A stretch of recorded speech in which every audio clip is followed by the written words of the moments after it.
In business news today, 3 things to know. First, domino effect. U.S. stocks take a dive after global markets slump over financial uncertainty in Russia, Greece, and China.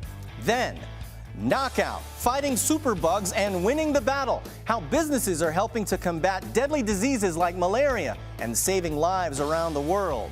And let's make a toast. The fizz is back in champagne sales and why the business of bubbly is sparkling more than ever. Arise Exchange starts now.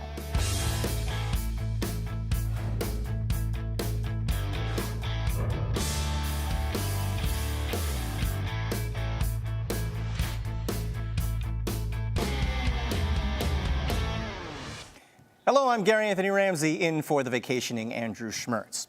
U.S. stocks eased back losses after worries over China and Greece caused the markets to tumble from record highs. Investors in China are now prohibited from using low-grade corporate bonds as a form of collateral to acquire short-term financing. And in Greece, the government moved a presidential election to December 17th, 2 months earlier than previously planned. The move caused Greece's markets to suffer its worst loss since 1987. This news caused investors here in the U.S. to worry, and that sent the U.S. markets into a tailspin. Here's a look at some of the final numbers. The Dow closed the day at 17,801. The S&P down 500, marginally down to 2,059. And the NASDAQ gained 25 points, closing at 4766. The top stocks that we're watching today, Tesco shares are hurting after the company put out its 5th profit warning in 12 months. The UK-based supermarket chain is also reeling from weak profits and a criminal investigation into its accounting. Tesco closing up better than 5% at $14.14. Abercrombie & Fitch CEO Michael Jeffries is stepping down. That's effective immediately. His departure from the youth apparel line follows 11 straight months of declining sales and controversy surrounding comments he's made about overweight people and a lawsuit from an employee who was fired for refusing to stop wearing her Muslim headscarf. Abercrombie & Fitch closing up at $28.46. And AutoZone reported earnings per share of $7.27, beating expectations. Third quarter earnings for the car supply chain were boosted by the cold weather and low gas prices. AutoZone ending up the day 24 points to $607.77. Now for a look at commodities. Gold closing up at $1,229.90 an ounce, and oil is up to $63.71 per barrel. Involving other key economic news out today, the job openings and labor turnover survey reported 4.8 million job openings in October.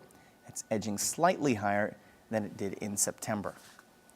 For more on the global market sell-offs and what we can expect for the rest of the week, we now turn to New Amsterdam Partners Chief Investment Officer, Michelle Clayman. Michelle, thanks for joining us. Pleasure.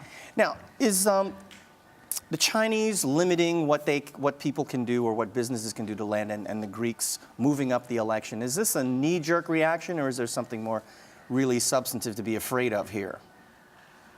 Well, I think both are probably more of the same. So the Greek elections is a reminder to us that everything is not going swimmingly in Europe. You know, Europe really hasn't recovered from the great downturn, either economically or politically.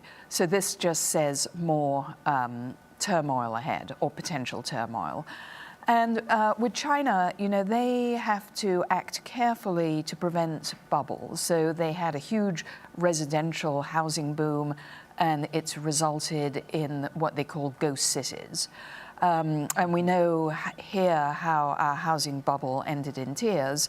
So I'm sure they learned from that, and they're trying to deflate a bubble before it happens. Let's stay with China for a moment. Is it having problems with its long-term credit? And if that's the case, how does that affect the debt, that the U.S. debt, 9% of which that China holds? Is that going to put any back pressure on us, or does one have nothing to do with the other? Well, China is still growing at an enviable rate compared with the rest of the world. And even though it's slowing, and that's got people worried, it's still at a pretty good rate.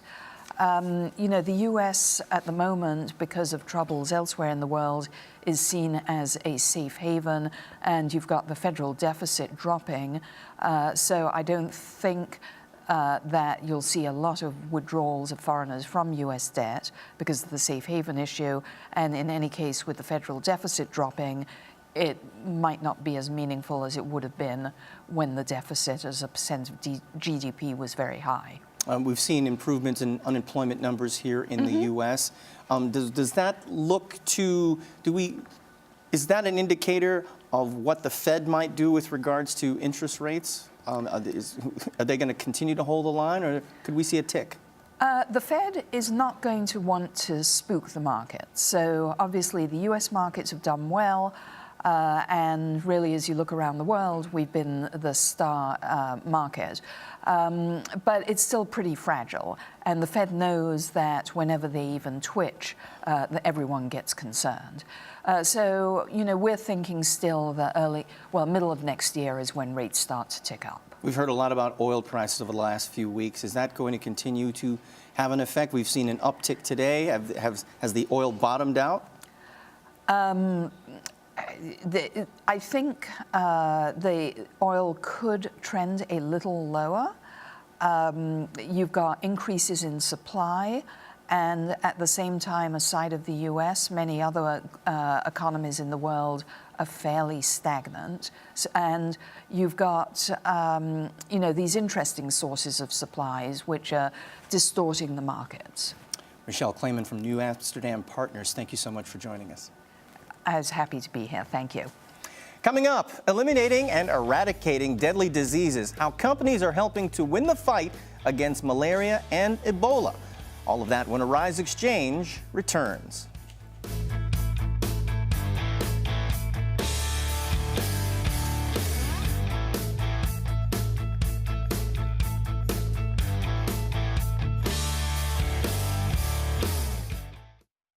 The search continues for the more than 200 abducted schoolgirls. Unquestionably, this is a Nigerian problem. President Barack Obama stopped short of visiting the border. Why can't Washington get anything done when it comes to immigration reform? But you got to come up with a solution to it, and no one has a real solution. Does this further terrorize people, make them more afraid, or is this making people angry? Hello and welcome to Arise America. I'm Debbie Turner-Bell. Global. It's Monday, so it must be time for a new round of sanctions against Russia. Nigeria is open for business, and you are getting a handle on this situation. Compelling. Time for liquid lunch, things that make us want to drink. Could she have been separated at birth from, say, Grimace? All business. Money's coming out of these countries, and that flow is part of what's driving the equity markets. Entertaining money daily. It's about reimagining. Arise Exchange. I think that people in America do care about what happens throughout the world. Global warming is probably something that has to be addressed sooner rather than later. From Somalia and the genocide there, and that's something people don't know about. They have no idea the brevity of that situation. The first thing I think about when I think of Africa is like war and famine and disease. And right now with the tsunami that happened or the earthquakes in, Japan, we always look out for other people. Arise News, every culture, every angle.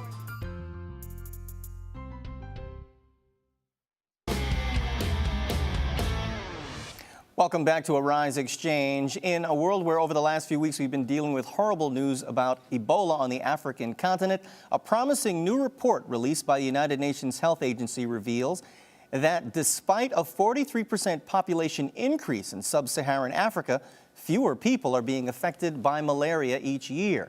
The number of people that have been infected with the disease dropped from 173 million in 2000 to 128 million in 2013.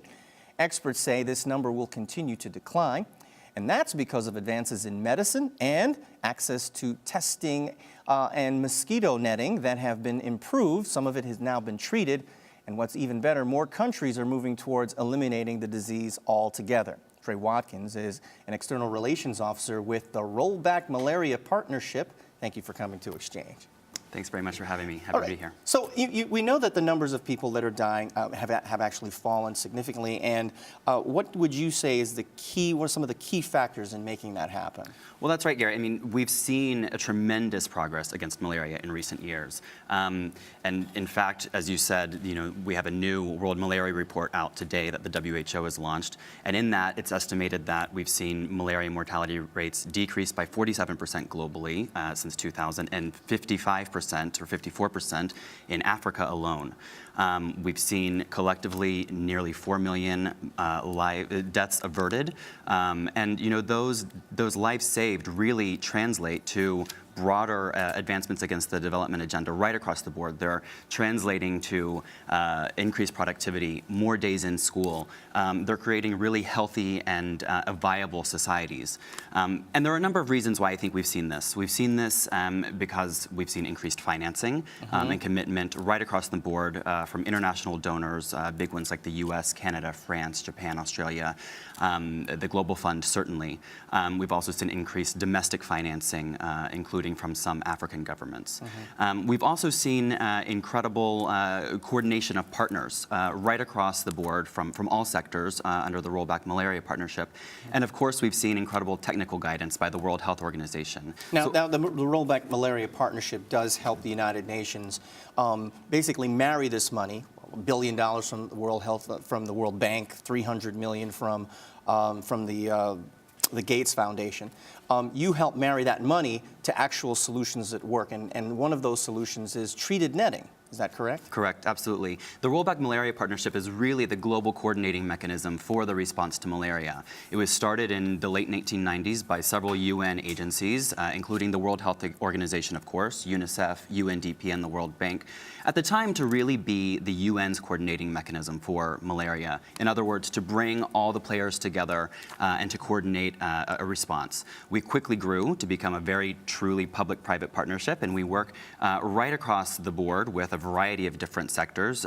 You name it, if they're a malaria stakeholder, they're under the Rollback Malaria Partnership, and in fact, they're represented on our board. We have more than 500 partners around the world on all continents from all sectors, including the private sector, donor governments, endemic governments, research and academia. Now, in terms of moving forward, we've talked about the treated mosquito netting business. What other things where we can see significant expenditures in money, R&D? What else? What am I missing here on that list? Sure. I mean, we see incredible progress in long-lasting insecticide-treated nets. 2014 is projected to be one of the biggest years in terms of net distributions that we've seen in a while, and in the new WHO report goes into that. We also have very promising a vaccine in the pipeline being developed by GlaxoSmithKline, which is really the most promising vaccine we've seen to date. And I understand that if all goes as expected and all continues to go well, we could see that on the market as early as in the next couple of years. We certainly can't forget that we do have proven tools in terms of these insecticide-treated nets. Indoor spraying still protects millions of people around the world. And of course, this vaccine, and we've seen really the way that we diagnose and treat malaria at the community level really be revolutionized, because we now have rapid diagnostic tests and we have treatment available with health workers. I suppose with billions of dollars being invested on the continent, it's certainly something that businesses big and small are news that's welcome news for them. Absolutely. Trey Watkins, Rollback Campaign, thank you very much. Thanks very much for having me. Time now for our business ticker, stories making headlines across the nation and the world. Big banks may have once again have to boost theirs, or proposing 8 of the biggest U.S. banks further increase the amount of capital they set aside to buffer against unexpected losses. The stricter capital requirements are aimed at lessening the chances of future taxpayer bailouts, but it could also limit the access to loans from the general public and businesses.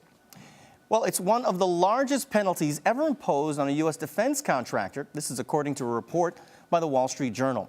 Former supplier Supreme Group has agreed to pay close to $400 million in fines and damages after admitting it overbilled the Pentagon for fresh food and water for U.S. troops that were stationed in Afghanistan.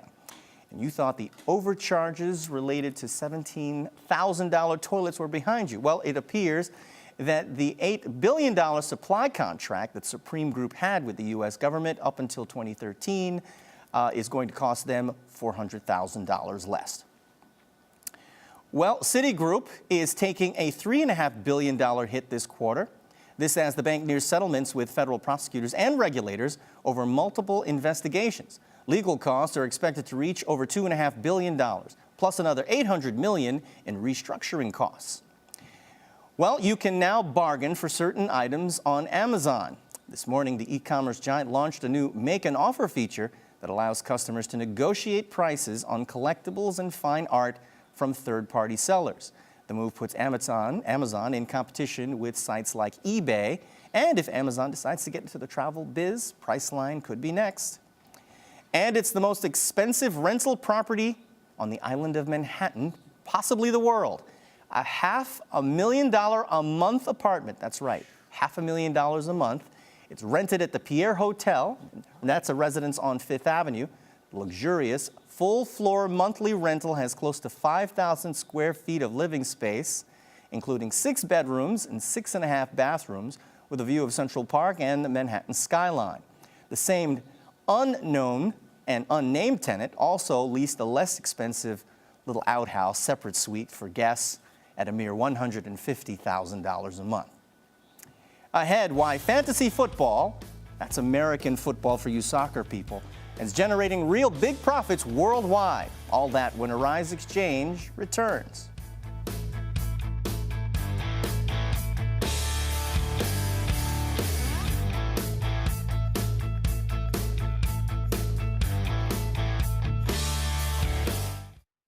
There is a reason Africa is called the new frontier. What was once potential is now an opportunity ready to be seized. Once revered for our resources, today's wealth lies in our people. People who build the cities that shape the future. People who know an idea in one place means business in another. A generation for whom technology means there are no borders, no boundaries. We are the new lions in a brave new world, kings of the urban jungle. And there's a bank that puts the world in our pocket and the future in our hands. UBA, Africa's global bank. Apple unveiled new products today. Did it meet expectations? Apple stock is up 20%. The White House says it has proper measures to contain the spread of Ebola. This seems to be, in some ways, exploding.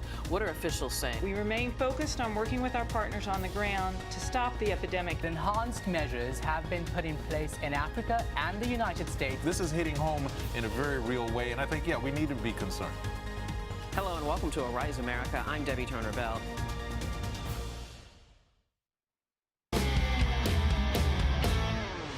Welcome back to Exchange. The National Football League has been around since 1920, but a popular offshoot activity that's only been around since 1962 has helped make the NFL the leader of world content. How is this done? By the popularity of coaching a pretend football team. Fantasy football participants who draft and manage a list of players throughout the NFL season have reached record numbers, and the marketplace has taken notice. Competitions generate profits of more than $1 billion. Experts say that it also opens new doors of opportunities for sports business analyst and Oppenheimer and company executive Stephen Colavito joins us now from Atlanta with more. Welcome back to Exchange, Stephen. Great to be back, Gary. Now, talk to me about how much money fantasy football, pretending to coach a football team on paper, is making worldwide.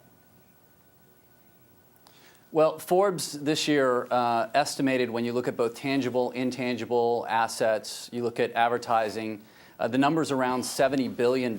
So to kind of put that into perspective, the NFL as a league only generates about $10 billion a year. So you're talking about what used to be kind of a bunch of people getting in the basement and picking teams to now being a real business that has real potential and growing quite rapidly.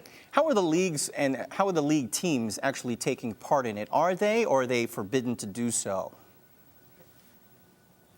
Well, they actually were late to the game. The leagues, I don't think, really understood the potential of fantasy teams, and as a result, they kind of missed it. And in fact, Major League Baseball went to the Eighth Circuit Court and asked to try to protect the players' names and also protect the statistics.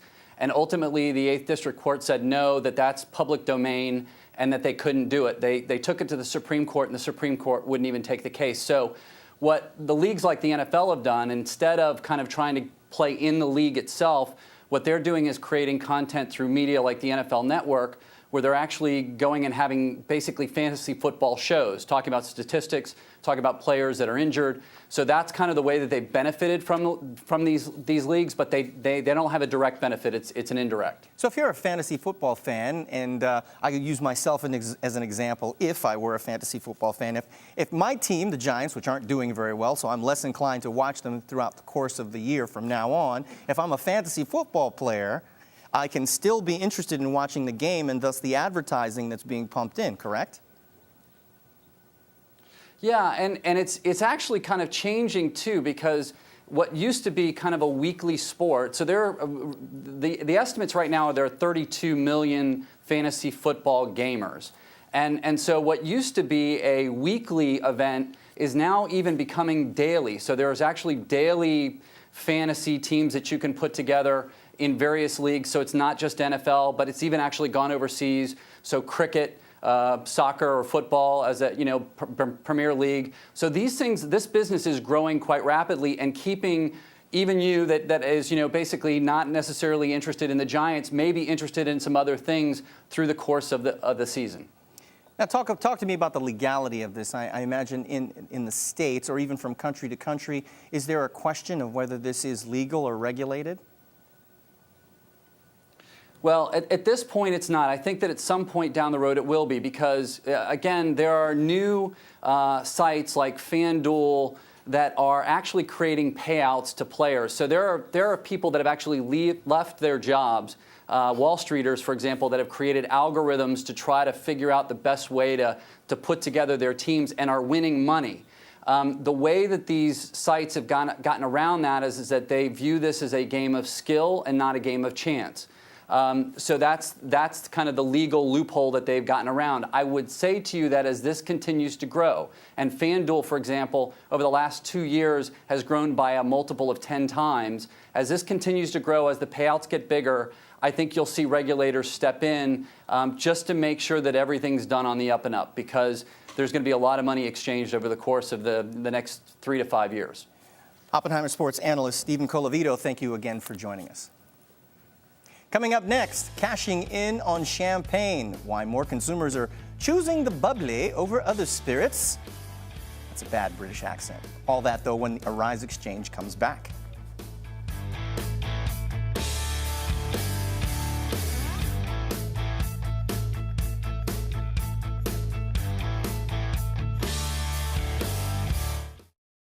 Unrest continues in Ferguson, Missouri. Exactly what happened to Michael Brown Jr.'s memorial. The NFL fallout continues. Why does this video change the game? President Barack Obama met with congressional leaders today. He does not need congressional approval to carry out the strikes. The only language understood by killers like this is the language of force. Do I want to have a draft? No, because I don't want to have war. Hello and welcome to Arise America. I'm Debbie Turner Bell. Informative. The U.S. economy is on the right path, and the wizard of the Fed is leading the way. We started our companies originally to create something that made a positive difference. Compelling. I became very successful, not allowing myself to be average. Our favorite person of the day, when we pick one person who grabbed our attention, and not for the right reason. Yeah, he sort of lost all business. Investors came back from the long weekend, tanned, rested, and ready to buy stocks. Entertaining money daily, Arise Xchange. One of the great things about Arise Entertainment 360 is we have this Arise to Your Health segment, which really focuses on the holistic approach of being healthy. So we do everything from working out to juicing to getting in shape by doing fun exercises like bouncing on a trampoline or wearing these bouncy boots on our feet when we're jumping all over the set. We've done karate, we've danced the weight off, we've done just about everything. And of course, I love when we eat on set, but we do it in a very healthy and clean way.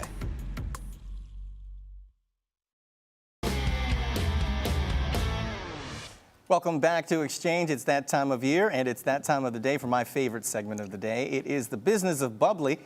A better economy means more drinkers are choosing champagne as their choice to drink.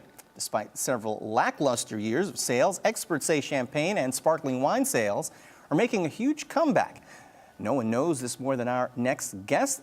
She is Cecile Bonnefond, the president of Piper Heidsieck, who joins us now with samples as well as good news about this particular sector. Tell me, what is exactly the driving force besides money, which is always a thing, but is there another driving force here for why people are stocking up on the bubbly? Well, I think bubbly is a symbol of happiness, and I think there is always a time where people want to be happy and want to share happiness. And there is one great way, which is champagne. Champagne is very scarce, champagne is very rare, and champagne is a way of saying, the important things of life. I love you, congratulations, happy to see you, welcome. So yes, money comes, but it's much more. It's really a feeling, it's really a way of life. How much more are people spending on champagne? Is there a dollar amount there that you can talk about globally, or is there another quantifying factor you can give me to tell me how much more is being sold? Well, I mean, the market of champagne is around 300 million bottles. It's about 1/10 of every sparkling wine. So on 10 bottles of sparkling wine, only one is called champagne. And what is interesting with champagne is that for the moment, it's still 40% is sold between October and December, especially outside France, because most people think it's a New Year's or a Christmas Eve or holiday drink. We French think it's an everyday drink. Well, yes. but outside France and outside Europe, the market is really growing fast. 7% growth this year, so really, really doing well. So can tell me as a layman the difference between sparkling wine and champagne? Well, champagne can only come from one region in the world, which is the Champagne region. And we have 3 varietals only: Pinot Noir, Pinot Meunier, Chardonnay, very unique. We hand harvest everything. And we age champagne in cellars, and the bubbles are 100% natural because they come in the bottle. And that's very unique to champagne. Mm-hmm.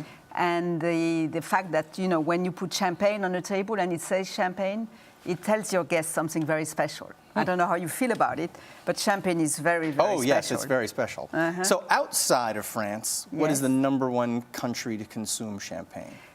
England, the UK is #2, but then the US is #3. So congratulations. Oh, we're behind the UK? Well, yeah, because, and you will be really interested to know that 50% of the US consumption is concentrated on 3 states only. Mm-hmm. California, New York, and Florida. Oh. So there is a long way to go for the US. And that's why for Piper Heidsieck, the USA is our #1 market. We only have some short time left, so you're going to have to pass me one of those because I've been waiting for that all day. And this is what you recommend here? Yes, Piper Heidsieck Boat. Oh, okay. Look at this very And while I take a sip here, if you could tell me, is champagne is it a leading indicator of the economy and how people are doing worldwide?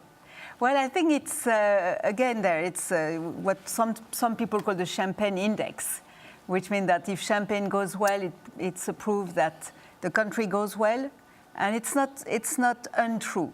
It's not 100% true or proven. Mm-hmm. But, when you see that, for example, when the market is stable in Europe, mm-hmm. And that it's growing fast outside Europe, that's where the economy grows too. So I think you can say it. It's really when you're happy, that's when you have Clink champagne. A glass. Yeah, you bet. Cecile Bonnefond, thank you so much. And what I'm going to do now is have a sip of this. Yes. I guess the one question I have is, as a non-person, what are you looking for in terms of What should I experience along with the taste? Is there something else that goes on? What's the next piece of that experience? Well, the great thing with champagne is that it's a drink that you share. It's 50% men, 50% women. So it's a great way of expressing your admiration, your appreciation, and it's it's not only a drink, although it's really, really. I hope you like the taste. I do. But it's beyond that. It's the fact that you share it at the right time, including during meals. Thank you so much. Pleasure. Well, tomorrow in Exchange, if I get through this, Forbes' list of the world's top paid musicians. Did your favorite musician make the list? We're going to find out tomorrow. Julian Phillips will be here for Andrew. We'll see you tomorrow in Exchange.